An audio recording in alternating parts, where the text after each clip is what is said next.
I think now it's getting, my stomach's starting to like turn because we're getting closer and closer and closer to being able to turn it over and start it. Here we go.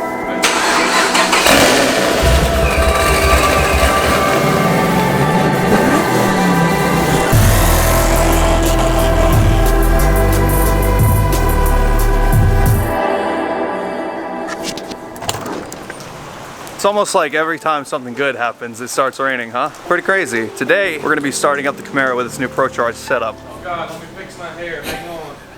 So we made a little bit more progress yesterday afternoon. I actually, if you guys didn't see, I went to go and sign on some new land and kind of went and got out there and started clearing it and made a little video out there with Nick and giving it an MP5. We went out there and had a little bit of fun. But anyways, while we were gone, Doug had a little bit of fun and actually got everything pretty much finished up. We just have a few more small things that we've got to do today before we can get it started. Again, we're still waiting on our injectors and we still got to put in our booster pump and obviously get it tuned. But at least just to get it started, we want to make sure that everything is working properly and we don't have any leaks and all before we go take it to a tuner. So what we're going to do today, kind of get it warmed up, let it start up, and then we'll get it ready to get injectors, booster pump, and a tune. And we're getting really close to having this thing done already. This is literally episode 2 and I'm mind blown at how easy, well, kind of easy, the Procharger install is compared to a lot of different installs that we've done. I will say the only hiccup, front to back, this entire Procharger kit is absolutely insanely easy, except for one spot, which is down here. And again, it's not even really Procharger's fault at all because, let me get it to focus, there we go. It's not Procharger's fault at all. They just don't have that much room to work with on these Camaros, but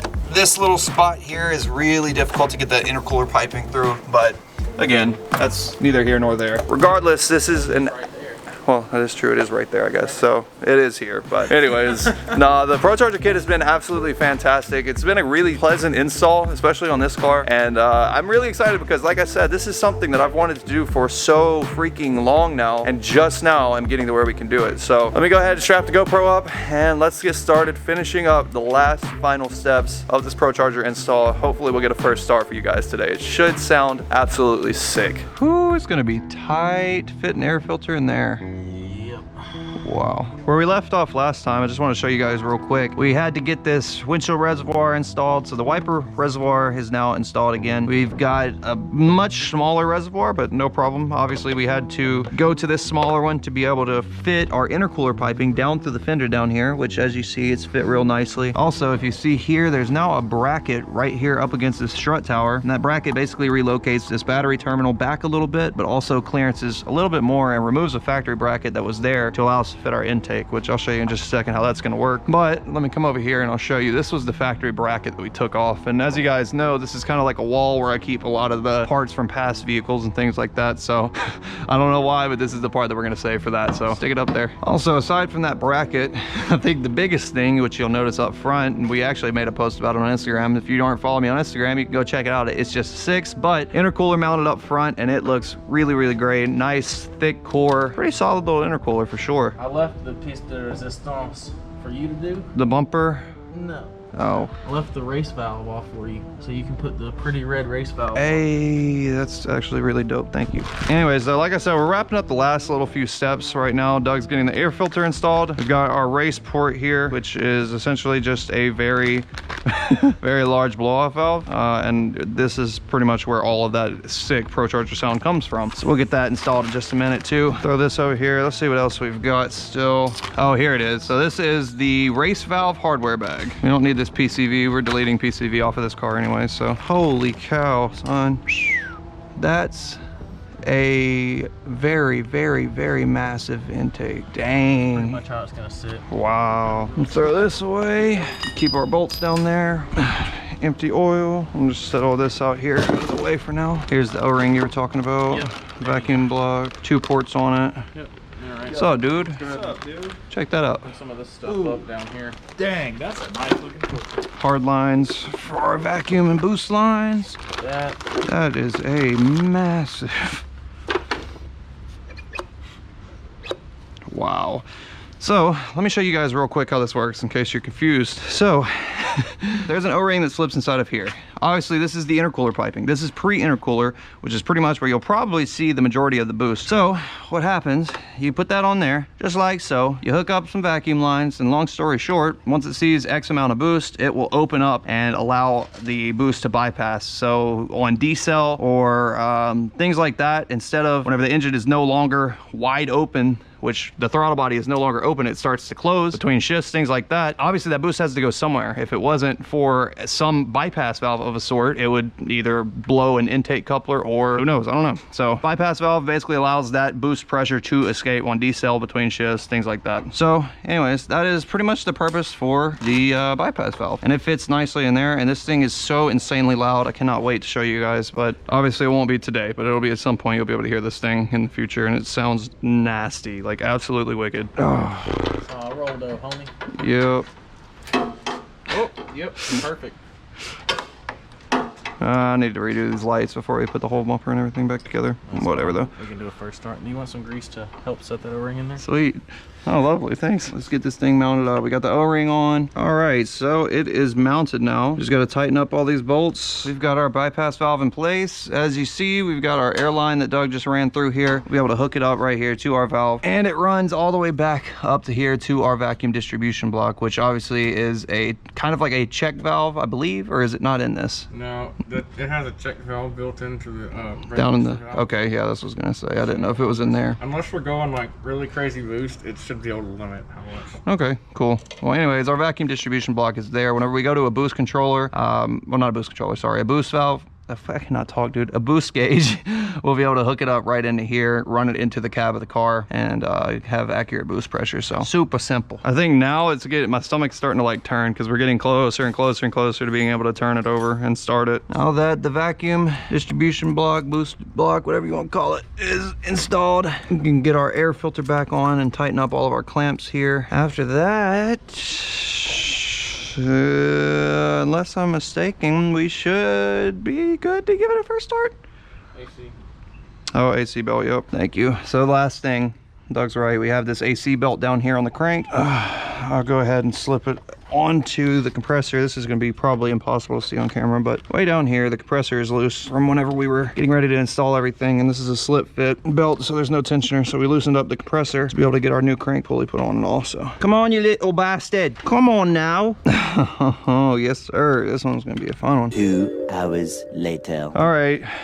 4 hours later, a belt's installed. We stopped recording because we had to put on our slip fit. It sounds real nice and just quick and easy. AC belt back here, but the trick that you normally use for slip fit belts does not work in our case because we've got an additional pulley off of the front of the snout of the crank. So can't really slip a zip tie over it to get it to turn over with the engine or anything. And it was a big, ginormous, huge pain. That's all I'm gonna say. But literally just got it on. And That was the hardest part of the install. Listen how tight.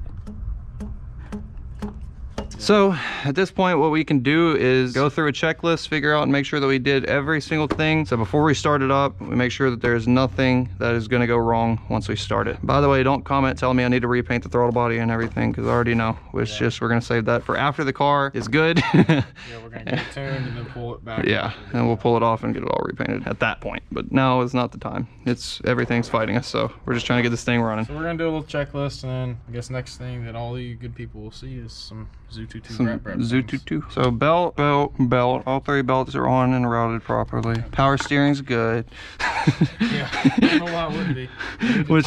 We need to top the coolant back off, though, Yeah. because we did drain some, so that'll be one thing. Nice. Oh, it's got some. We're not gonna reuse this. Okay, I was about to say that's got some bugs in it. Nope, don't use that. Degreaser. Race port hooked up. Our little bypass valve, we're good. Lines ran. Vacuum block, check. Relocation of the battery thing, check. Coolant neck is back on. Oops. She fool. No, I just did a little spill. She is probably getting close though. We didn't take her maybe a gallon out. We didn't mess with anything else manifold wise, so that's fine. PCV is good. We just got our breather down there for now. Procharger clearanced. Bracket is tighted and Loctited. You got the 85 in the tank? Nope. 90 tree. We didn't really mess with anything else, so I think MAF is plugged in. Not putting the front brace on yet, or whatever the hell it is. Power steering lines, we never disconnected, but they're out of the way of the hose. I mean, not the hose, the belt and everything. Filler neck's back in, fan shrouds tightened back down, crank pulley bolts torqued, stud is all that shit's removed. What if I was like, oh dang, I totally forgot to tighten the crank pulley bolts? That would suck. It really would. How bad was it to drill out the crank whenever you pinned it? Surprisingly, it wasn't too bad.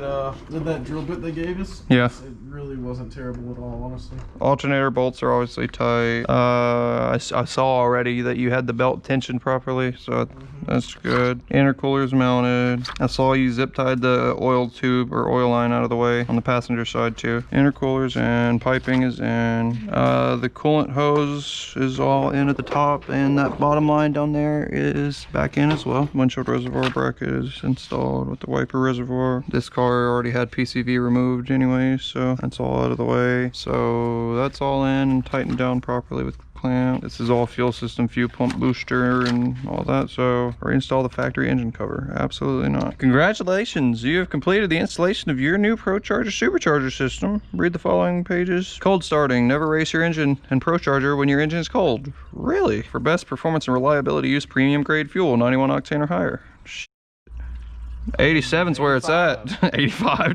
85. Listen for signs of detonation after refueling. If your spark plugs are more than a year old, yeah, no, we'll change those later and gap them once we decide to do so. First oil change on the Procharger should be done at 500 miles. So there is a drain plug, actually. Oh yeah, okay, that's not too bad.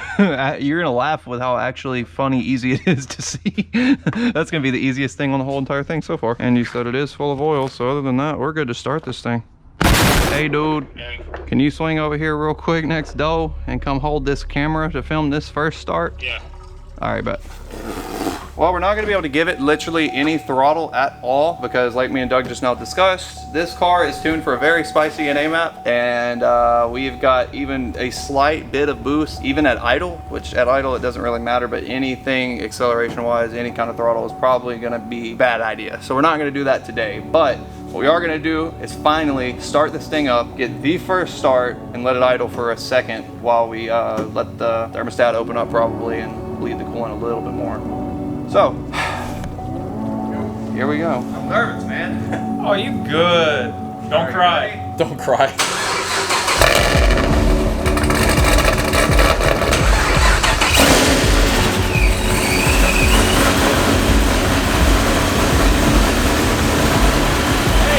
Come here, right now, come here.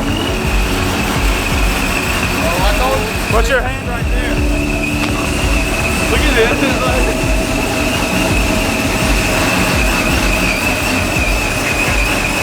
Wow. Years and years and years of talking about doing it to this car. Here we are. Hey, now you can say it's built, not bought. Finally. The only car that's been like that. Now it can maybe beat my Mustang. True, maybe so.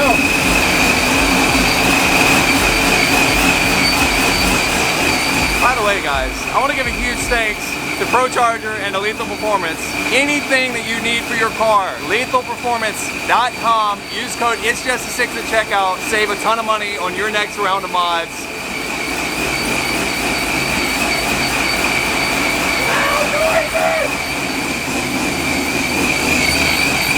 That thing is way louder than I thought it was going to be.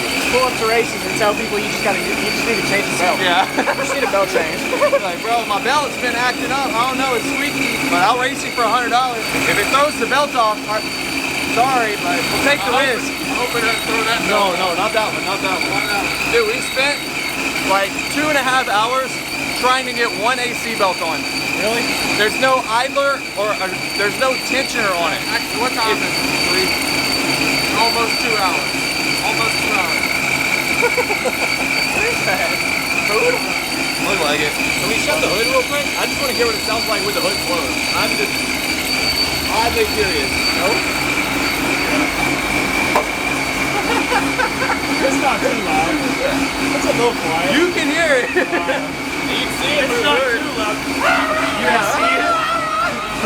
You can look through it. If the intercooler didn't tell you already, whenever you're looking at it. It it has been since right after me and you met that I wanted to Procharge this car. All we've got left now to do to it is just put the bumper back on it and get it tuned. So Injectors, boost the pump, tune, gonna be rocking and rolling. I don't even know how much power it's gonna make in the slightest. No idea. A good amount. Perfect. No idea. I'm honestly happy that this was the first one I got to try. Oh yeah, definitely so. Especially since it was this Procharged kit. Yeah. The black powder coat looks really good. Yeah, it does. It matches really well. So I was like, why don't you supercharge it? And then you were like, you know how expensive a Procharger is, Rob? And I was like, what is it, like $1,000? And you were like, oh, that's cute. Oh, that's cute. And I was like, oh, Throw way back, yeah. oh wow, that's cool. Never felt that before. Keep forgetting that the previous owner had actually swapped out the NA cam for the boost cam, so it's ready for it.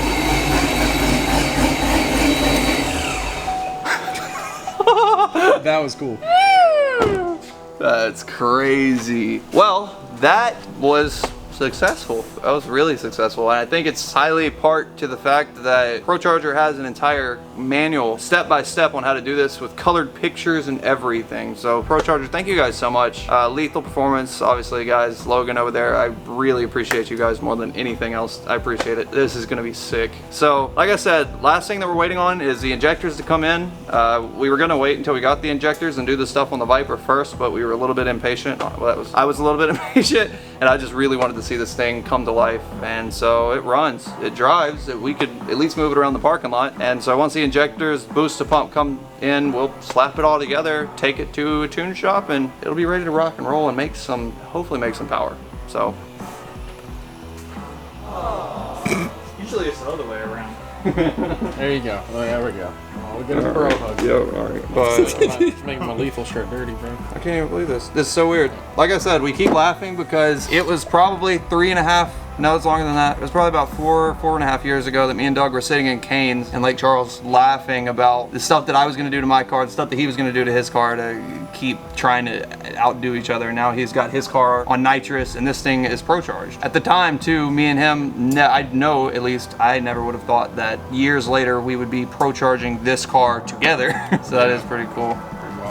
I sold the car, I didn't even expect to get it back, ended up getting it. It's just so many different things that I was not expecting. And here it is, dreams do come true. I like that the Procharger is literally the first mod besides the drive shaft. That's the first actual mod to the car. Yeah, since I bought this car, I really haven't done anything to it, even since the first time. So a drive shaft, like Daniel said, and a Procharger. These are the first things that are done to the car. After this, all we need really is a built rear end, and we've already got axles over there on the shelf, thanks to Lethal Performance again. This thing is just about gonna be probably pretty nasty when we're done. Forgot clutch too. We do gotta get a clutch. But Mantic is probably, I think, gonna get that on the way too. So looks like this is gonna be pieced together as a nasty little car. Can't wait. So anyways, guys, that is probably gonna be a wrap for today's video. Hopefully you enjoyed this first start. If you did, smash that like button, subscribe if you have not already, and make sure that notifications are on because there's gonna be quite a bit of stuff coming up next. And since there's not really a better time to say it than now,